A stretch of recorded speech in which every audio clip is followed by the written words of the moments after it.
Sangat senang bisa berada di tengah-tengah kalian. Saya cek ya, testing. Ya oke. Hari ini saya mau membagikan sesuatu sesuai dengan tema bulan ini kita mau untuk mengenal Tuhan lebih dalam. Mengenal namanya. Karena nama itu pribadi. Nama mencerminkan sifat ya karakter dan pribadi. Saya coba PowerPoint-nya. Ya, apakah sudah keluar? Next. Oke. Mengenal Tuhan lebih dalam. Saya mau buka dengan satu, nanti PowerPoint itu coba tebak dalam hati ya. Siapa sih orang ini? Ini untuk sebelum masuk dalam firman. Saya mau memberikan sesuatu fakta ya. Karena saya berikan fakta mungkin kalian kenal. Siapa sih pribadi ini? Yang pertama, dia adalah seseorang yang membangun banyak rumah. Real estate nih.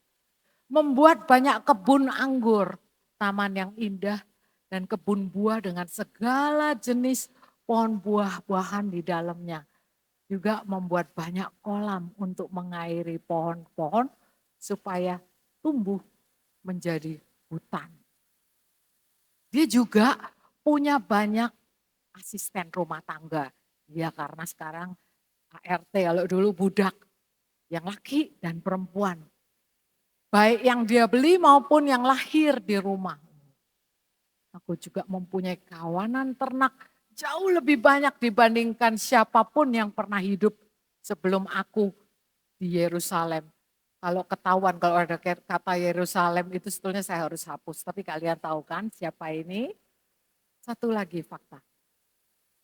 Aku mengumpulkan emas, perak, dan harta benda. Hasil pajak dari raja-raja dan daerah yang aku kuasai. Untuk kesenanganku, aku memiliki para penyanyi laki-laki dan perempuan. Berarti punya karaoke di rumah. Suka nyanyi dia. Suka memiliki para singer. Enggak cuma SCB yang punya tim singer ini, dia juga punya. Siapakah dia? Ini pasti ketahuan. Makanya saya sampai bikin titik-titik ini supaya enggak ketahuan. Tapi dari sini udah ketahuan. Aku juga mempunyai sangat banyak yang titik-titik ini saya kosongin. Sangat banyak titik-titik yang cantik. Tahu deh, yang cantik itu siapa?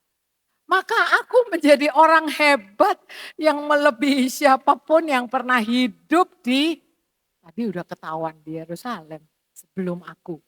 Dalam semua hal itu, kebijaksanaanku tetap membimbing aku. Siapa ini kira-kira orangnya? Miduk jangan jawab, Miduk tahu dia. Dia belajar soalnya baca Alkitab dari A sampai Z. Tahu ya Miduk ya? Iya ya, tahu ya siapa. Oke, ya tahu nggak siapa ini. Oke, ini jawabannya.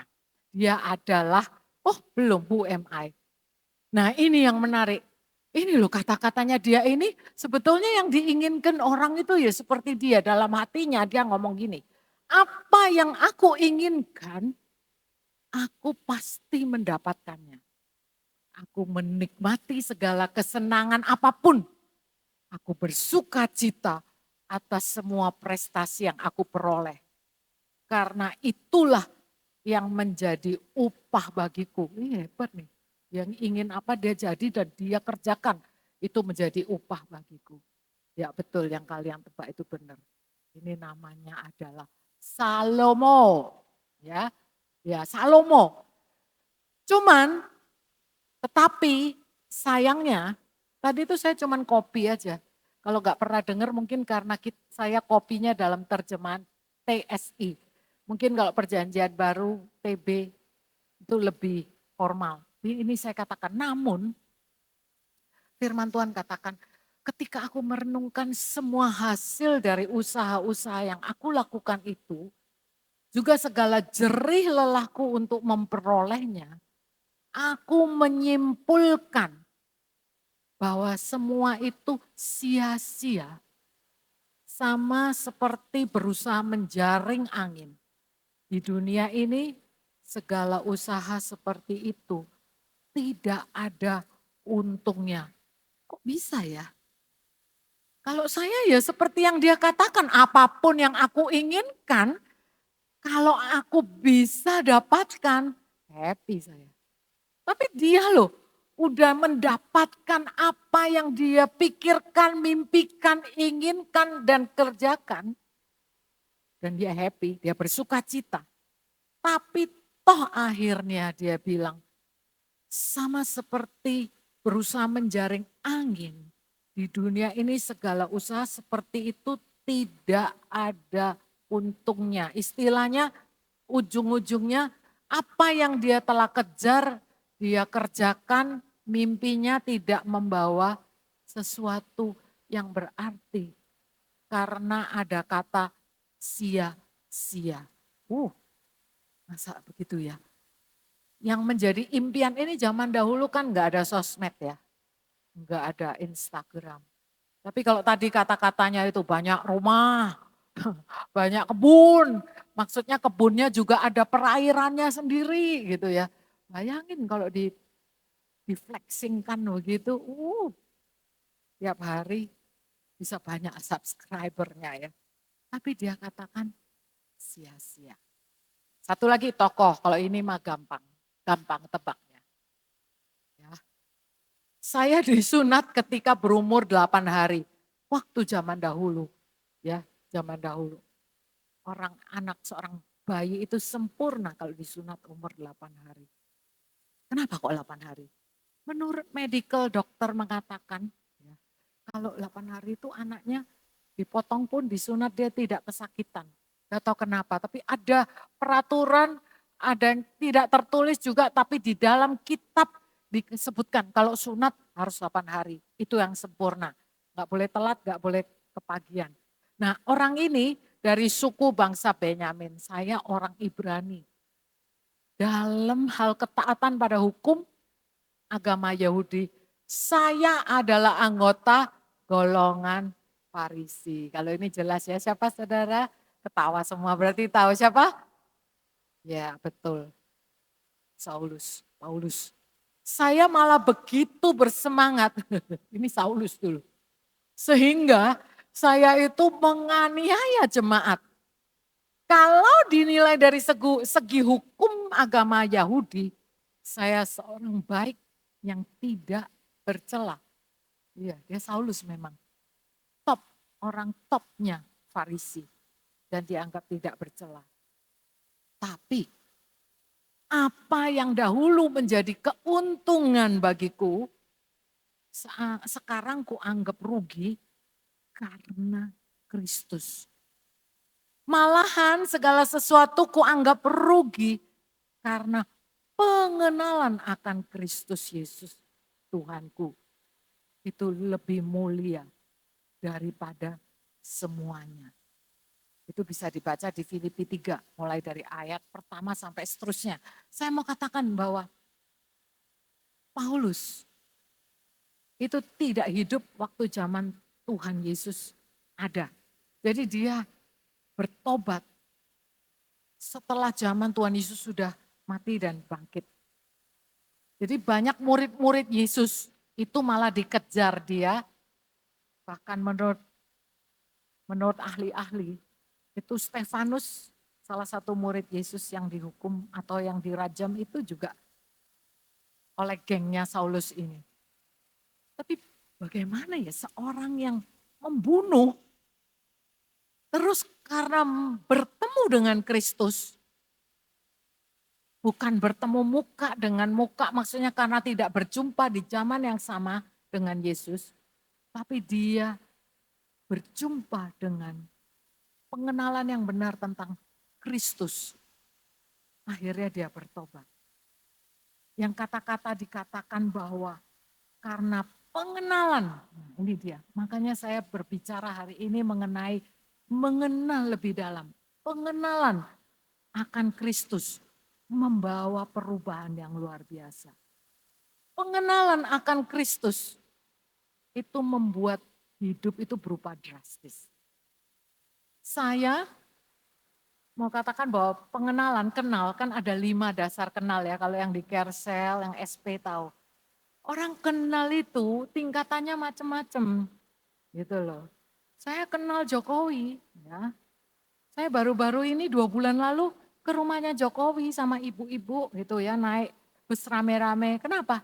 Karena mau foto aja sama Jokowi gitu ya. Jadi kenal nggak? Ya kenal lah, kenal faktanya, dia ex Presiden Republik Indonesia gitu. Kita ke rumahnya, foto-foto. Tapi Pak Jokowi nggak kenal saya. Tapi pengenalan itu pokoknya kadang kita kenal wajahnya, kenal faktanya. Tetapi tidak lebih dalam kalau kita nggak kenal perasaan Jokowi kepada kita, apa yang dia enggak pernah kumpul mana bisa kenal. Demikian juga dengan Tuhan. Demikian juga apa yang dialami Paulus. Pengenalan bukan sekedar kenal secara pengetahuan fakta. Karena Paulus itu orang Farisi yang mengenal Taurat. Namanya peraturan tuh dia hafal. Tapi waktu dia berjumpa dengan Kristus, itu sesuatu yang berbeda. Oleh sebab itu, ini yang menjadi motonya. Ini yang katanya dari Saulus menjadi Paulus. Dan kehendaknya yang dahulu, keinginannya adalah membunuh pengikut Kristus sekarang. Yang menjadi kerinduan atau kehendaknya adalah mengenal dia dan kuasa kebangkitannya.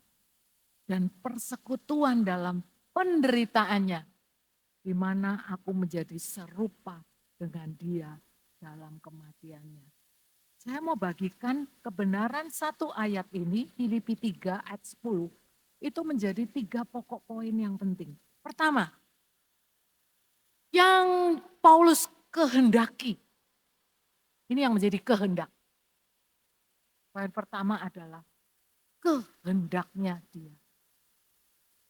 Hubungannya adalah, kalau sekarang kita tahu apa yang menjadi kehendak, keinginan, itu akan mengarahkan semua tingkah laku kita.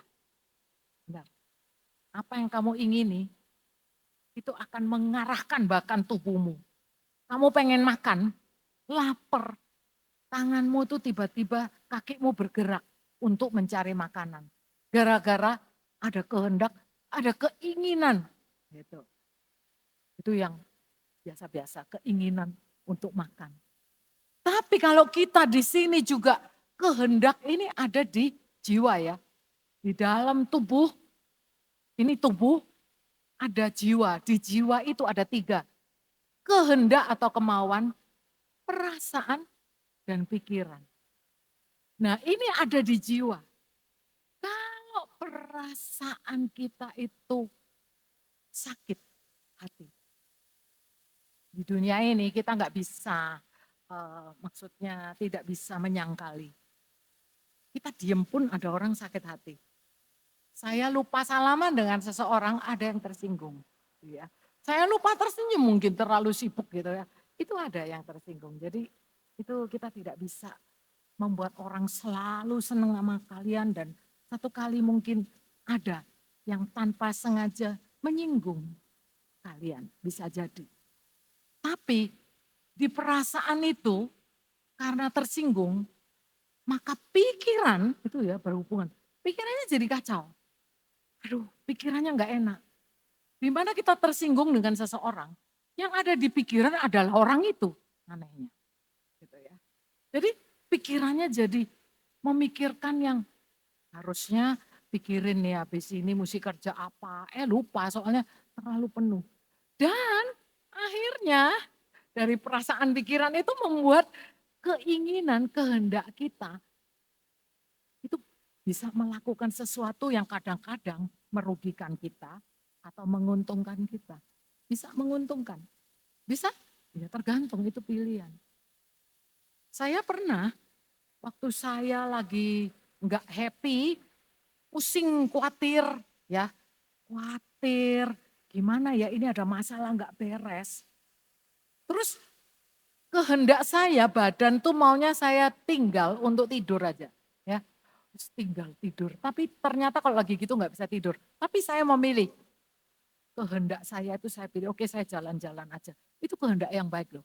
Kalau kalian lagi kusut pikirannya, terutama kalau bisa jalan di bawah sinar matahari, biar kulitnya gosong, tetapi masih ada vitamin D. itu ternyata sebuah serotonin atau apa, pokoknya membuat mendengarkan suara burung gitu ya, menghadapi angin yang menghembus. Surabaya ini panas. Jadi kalau ada angin yang menghembus itu jarang. Tapi waktu saya lihat gitu, eh saya memilih untuk saya tidak mau frustasi di rumah ngapain. Saya jalan. Saya jalan bersama anjing saya. Ya, itu contohnya. Jadi pikiran kita mempengaruhi perasaan, perasaan mempengaruhi pikiran dan kehendak kita. Itu sangat dipikir berhubungan dengan apa yang ada di pikiran dan di hati dan segala sesuatu.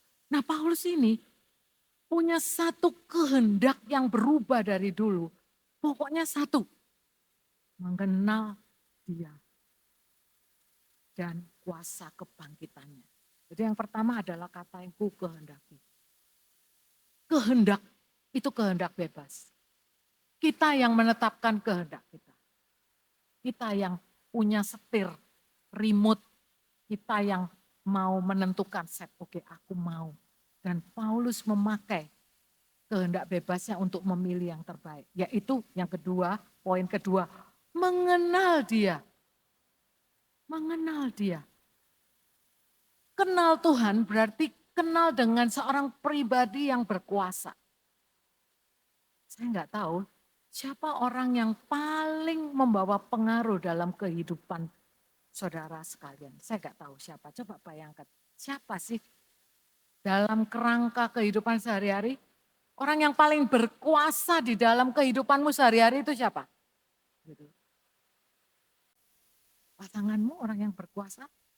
Bisa loh, bisa jadi. Maksudnya gini loh, saking kita pasangan kan, ayo pergi yuk.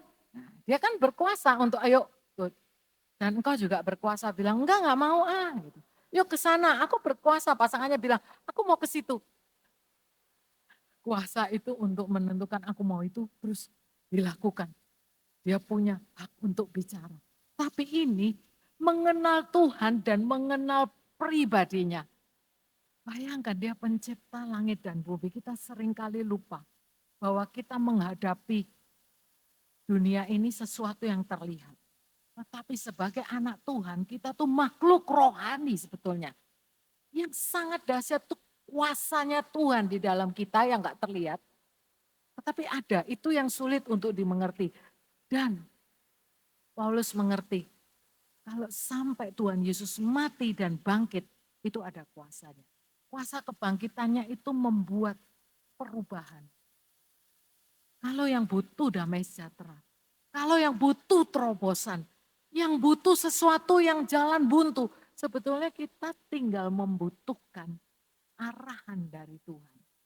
Karena kalau pakai kekuatan kita sendiri, enggak bisa. Oleh sebab itu, poin yang kedua adalah akui bahwa kita perlu mengenal Tuhan dan mengenal bahwa dia berkuasa. Mengenal bahwa karena dia bangkit, maka ada kuasa. Pribadi yang engkau kenal selama ini, siapapun yang engkau kenal tidak ada yang lebih powerful, yang lebih berkuasa, yang lebih dahsyat daripada Yesus Kristus, Kristus Tuhan yang kita sembah. Karena dia sudah bangkit dan sekarang duduk di takhta Allah Bapa. Dan mengenal Tuhan dan kuasa kebangkitannya dan satu lagi. Dan persekutuan dalam penderitaannya. Ini penting loh. Kalau kita lagi dalam masalah, saya percaya kalau tiap kali kita datang di hari Minggu, tidak ada orang yang tidak ngalamin masalah. Karena selama kita hidup, kita akan ngadapin tantangan. Tantangan itu baik. Stres itu baik. Stres itu memberi tekanan. Tekanan itu baik supaya kita ada energi. Kalau nggak ada tekanan itu kita kadang-kadang tidak melakukan apa yang perlu kita lakukan. Tetapi stres yang terlalu menekan itu menjadi satu perbudakan. Itu yang nggak baik. Oleh sebab itu, Paulus tahu nih, perlu ada persekutuan dalam penderitaannya. Ini kata-kata yang sulit untuk kita terima. Kita tahu kalau persekutuan itu hal yang intim. Tapi bukan dalam penderitaannya. Kita kan ingat apa maksudnya kalau persekutuan dalam penderitaannya. Ini maksudnya begini, kalau kita tiba-tiba satu hari menemui jalan buntu, apapun itu, jalan buntu yang engkau temui contohnya, engkau dirugikan, engkau ditipu. Kan bisa aja kita semua bisnis tahu-tahu ditipu. Tahu-tahu kalau engkau adalah mahasiswa, tesismu itu tiba-tiba ditolak, di-reject, yang kayaknya disengaja, nggak pernah lulus, nggak pernah bisa goal, nggak bisa seterusnya. Dikatakan di sini, kita perlu ada satu persekutuan sambil mengenang, merenungkan kembali penderitaan apapun yang kita alami, Tuhan Yesus sudah pernah lalui. Coba ulangi. Penderitaan apapun yang saya alami, itu sudah dialami duluan oleh Tuhan Yesus. Dan dialaminya kadarnya 100 kali bahkan 1000 kali lipat lebih berat. Jadi kalau hari ini kita ngadepin tantangan apa yang kelihatannya, duh ini jalan keluarnya gimana ya. Ini gimana kayaknya nggak mungkin deh kalau lihat situasinya, kalau lihat apa yang di depan kita, melihat dompet kita, melihat tabungan kita, melihat situasi, melihat background kita, melihat latar belakang dan kayaknya nggak mungkin deh. Tetapi persekutuan dalam penderitaannya ini adalah mengakui. Tapi firman Tuhan katakan, Tuhan Yesus mati dan dibangkitkan untuk menebus. Supaya apapun yang dulu mustahil, sekarang ini tidak ada yang mustahil. Karena di dalam Tuhan, kehendak Tuhan yang terindah itu engkau akan miliki. Sekali lagi, kehendak Tuhan untuk masa depanmu itu ada. Saya tahu di sini masih muda, masih ada yang kuliah, masih ada yang bekerja dan pengen lebih tinggi lagi dong tingkatannya, pengen dapat promosi. Ada yang bekerja, pengen lebih mengembangkan ke kanan dan ke kiri. Dan menghadapi hari-hari di mana kita menuju ke apa yang engkau inginkan, itu akan selalu dipenuhi oleh tantangan. Sama seperti Salomo. Tapi dengan hikmat Salomo melampauinya. Sayangnya kenapa Salomo ngomong sia-sia? Karena dia kehilangan esensi tujuan yang sesungguhnya. Bahwa yang terpenting yang Paulus dapatkan adalah mengenal dia. Jadi mengenal kuasa kebangkitannya dan bisa ngerti kalau ada apa-apa. Saya bersatu dengan Tuhan. Di dalam ini ada Tuhan. Kalau saya menderita, Tuhan itu yang menghibur karena dia lebih mengerti. Dia ngalami pencemooh, ditolak. Bukan cuma ditolak, dibunuh, dianiaya. Dan kenapa pengenalan akan Tuhan itu indah? Karena itu yang merubah kita menjadi serupa dengannya. Menjadi serupa dengan dia. Karena Tuhan yang memampukan melalui karya salibnya. Jangan pernah mau merubah sesamamu, siapapun itu engkau. Orang tua diminta untuk mendidik anak, mengasuh anak. Tetapi orang tua tidak bisa merubah anak. Suami diminta untuk mencintai istri. Istri diminta untuk tunduk. Tetapi suami dan istri nggak bisa merubah pasanganmu. Apalagi merubah orang sekitarmu. Nggak bisa. Tetapi yang kita bisa adalah kita yang berubah. Semakin hari semakin menjadi semakin rupanya sama dengan Kristus. Lebih mengalah, lebih sabar, lebih mengasihi, lebih punya hati yang memberi, ya, lebih punya penguasaan diri, lebih setia, lebih ramah, bukan marah-marah. Oleh sebab itu mengenal Tuhan itu lebih dalam lagi. Itu adalah kerinduan dari Paulus dan biarlah itu menjadi kerinduanmu. Nah, mengenal itu tidak sama dengan asal tahu. Kalau bahasa Inggrisnya know is not know about, gitu ya. Salah, itu kalau kata di dalam Alkitab, di perjanjian lama, dikatakan waktu Adam dan Hawa diciptakan, maka Adam mengenal Hawa. New, maksudnya mengenal tuh intim. Jadi kalau kita tahu tentang Alkitab, tentang Tuhan, kita belajar, itu pengetahuan. Itu know about. Tapi yang saya maksud di sini, mengenal itu know yang hubungan. Sesungguhnya kekristenan itu lebih dari sekedar agama. Tapi harusnya adalah sebuah hubungan. Dan saya katakan, sebuah hubungan itu harusnya hubungan yang lebih dalam, lebih intim. Kalau udah punya hubungan itu, udah puji Tuhan toh, sama dengan kalian sekarang.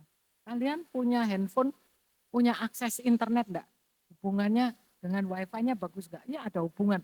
Tapi kalau hubungannya mati-mati melulu, enggak selalu ada, selalu itu.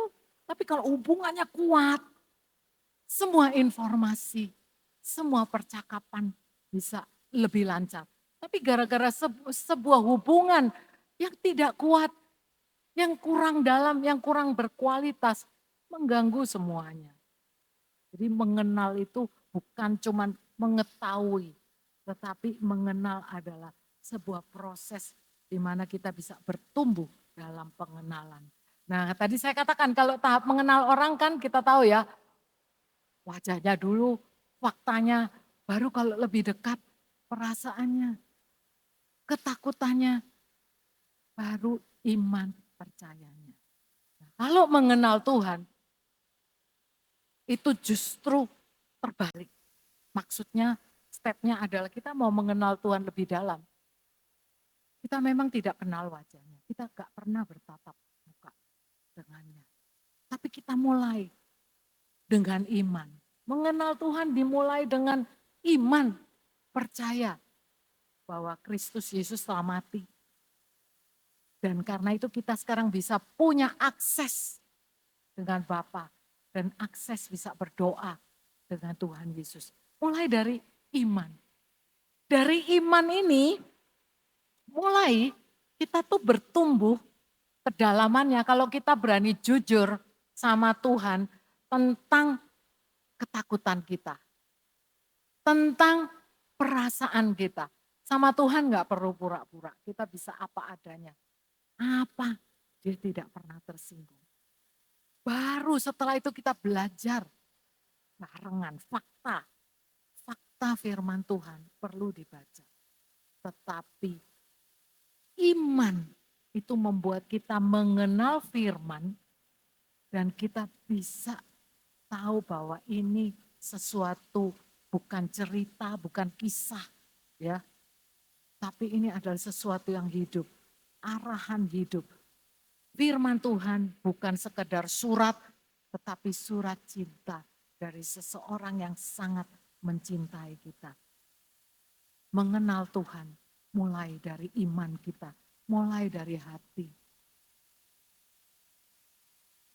Biarlah kita kembali bisa mengatakan seperti Paulus katakan, biarlah ini yang menjadi kerinduan kita mengenal Dia dan kuasa kebangkitannya dan persekutuan dalam penderitaannya. Di mana aku menjadi serupa dengan Dia dalam kematiannya. Seringkali, nih ya, saya kasih gambar ini kan tadi. Gambar ini kalau anak-anak Gen Z bilang, aduh gambar ini so cheesy, ngerti ya? Aduh cheesy banget ya. Ya, karena kita taunya kalau kita anak Tuhan, kita udah terima Tuhan, artinya kita keselamatan, udah terima keselamatan. Artinya kalau kita mati, kita masuk surga dan ada hidup yang kekal. Benar, nggak apa-apa, kita percaya. Tapi kalau kita terima Tuhan, hanya supaya nanti kalau mati masuk surga, berarti rencana Tuhan kita belum mengerti tujuan utama yang sesungguhnya. Karena apa? Habis terima Tuhan, kita ini ternyata belum mati sekarang, belum meninggal. Nah apa yang kita lakukan sekarang sebelum kita meninggal, itu penting. Yaitu mengenal Tuhan, mengenal kehendaknya, mengenal kuasa kebangkitannya, bersekutu dengan penderitaannya, merenungkan firman Tuhan. Kalau hari ini sebentar lagi kita mau menerima tubuh dan anggur ini darah Yesus yang melambangkan darah Yesus. Ini adalah ayat acuan kita. Kita renungkan bahwa Dia yang mengasihi kita itu lebih rindu untuk mengenal kita lebih dekat daripada kerinduan kita. Saya tahu kita semua rindu, tapi kerinduan Bapa untuk anaknya mendekat itu jauh lebih besar. Oleh sebab itu ayat penutup. Ini doa saya, meskipun ini adalah doa Paulus. Saya itu berdoa supaya kita semua, jemaat Surabaya, City Blessing, itu bisa mengerti, memahami bahwa kasih Tuhan itu panjang, lebar, luas, dalam. Ya. Dan kita tuh, saya berdoa supaya kalian bisa mengenal sekali lagi. Mengenal, bukan mengenal firman-Nya aja. Bukan mengenal ibadahnya, bukan mengenal pelayanannya, bukan mengenal liturginya, tapi mengenal kasih Tuhan yang melampaui segala pengetahuan. Biarlah kita semua dipenuhi di dalam seluruh kepenuhan Allah. Saya undang untuk singer dan pemain musik maju ke depan. Kita akan tutup dengan lagu yang memberikan kita kesempatan untuk meresponi kasih Tuhan yang Dia tawarkan supaya kita mendekat kepadanya. Haleluya. Sambil kita juga nanti persiapkan untuk perjamuan kudus.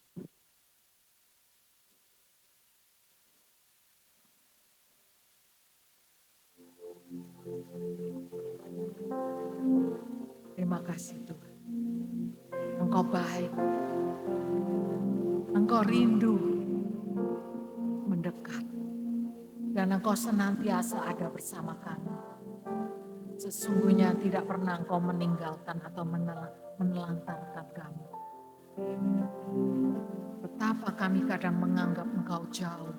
Tapi biarlah hari ini, saat ini, kami mendapatkan pewahyuan bahwa Engkau sangat dekat dan Engkau sangat rindu untuk menjangkau kami.